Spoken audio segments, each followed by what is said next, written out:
Sir, এটা আপনি কি করছেন? আমি আপনার মেয়ের মতো।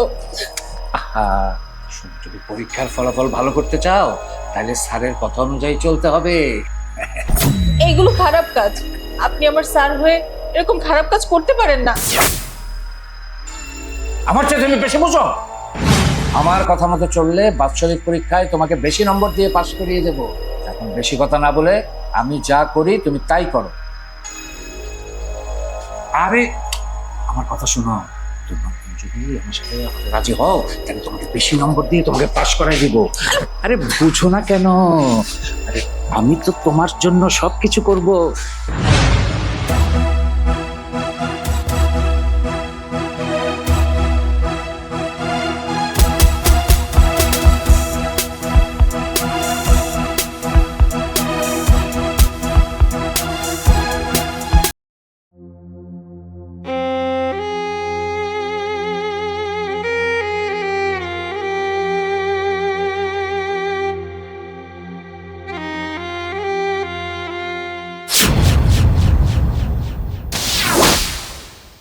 কি হয়েছে তোর?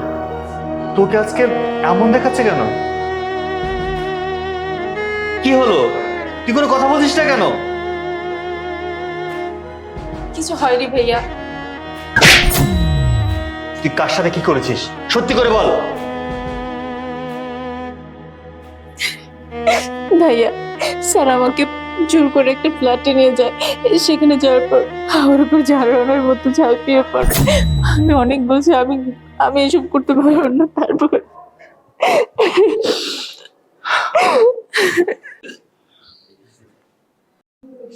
বোন রে, এই কথাগুলো তুই কাউকে বলিস না।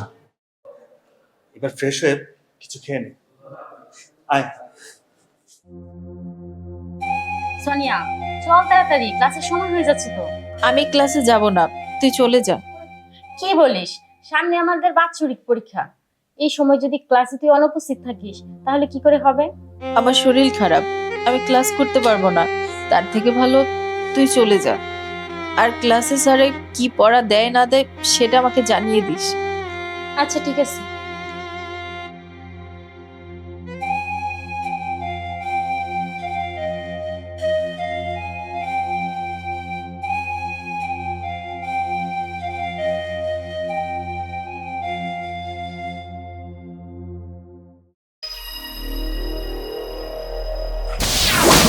আপনার সাহস কিভাবে হয় আমার সম্বন্ধে সবকিছু না জেনে এভাবে অপবাদ দেয়ার? দেখুন স্যার, আমার বোন শুধু শুধু আপনার ব্যাপারে এই কথাগুলো বলতে যাবে কেন? দেখুন, আপনি হয়তো ভুলে গেছেন আমি এই কলেজের একজন সুনামধন্য প্রিন্সিপাল। এই কলেজে আমি দীর্ঘ 16 বছর যাবৎ সুনামের সহিত টিচিং দিচ্ছি।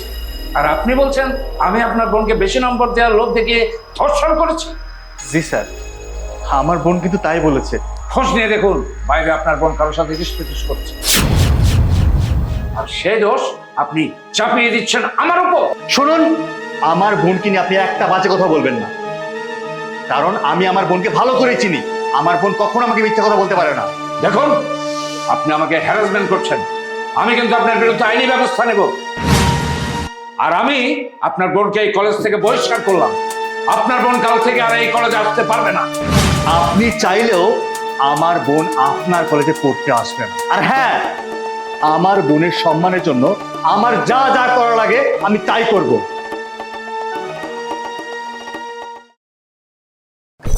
এই যে স্যার, এই সে অপরাধ যে কিনা আমার বোনকে বেশি নাম্বারের লোভ দেখিয়ে ধর্ষণ করেছে। বাবা তুমি? এই ধর্ষণ কি আপনার বাবা? বিশ্বাস কর বাবা, আমি এরকম কিচ্ছু করিনি। এই ছেলে আমাকে মিথ্যা অভিযোগ দিয়ে ফাঁসাতে চাইছে। বাবা, একটা ভাইয়ের কাছে সবচেয়ে বড় সম্পদ হচ্ছে তার বোনের ইজ্জত। আর এই ভাই কেন তার বোনের ইজ্জত বিসর্জন দিয়ে তোমাকে ফাঁসাতে যাবে? আমার বোনকে দিয়ে কি আমি পারবো তার সম্মান বিসর্জন দিয়ে আমার স্বার্থ উদ্ধার করতে? বাবা, তুমি কি করে এমন একটা জঘন্য কাজ করতে পারলে? তোমরা না জাতি গড়ার কারিগর? ছেলে মেয়েদেরকে মানুষের মতো মানুষ করার জন্য তার বাবা মায়েরা তোমাদের হাতে তুলে দেয়, আর তুমি কিনা রক্ষক হয়ে ভক্ষকের ভূমিকায় অবতীর্ণ করলে।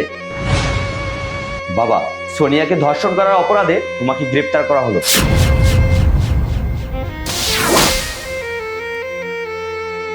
তুমি আমাকে ক্ষমা করে দিও। আপনাদের উদ্দেশ্যে বলছি, আপনারা আমাকে মাফ করে দিয়েন।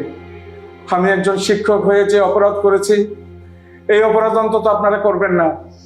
শিক্ষাই জাতির মেরুদণ্ড, এই কথাটা আমি ভুলে গিয়েছিলাম।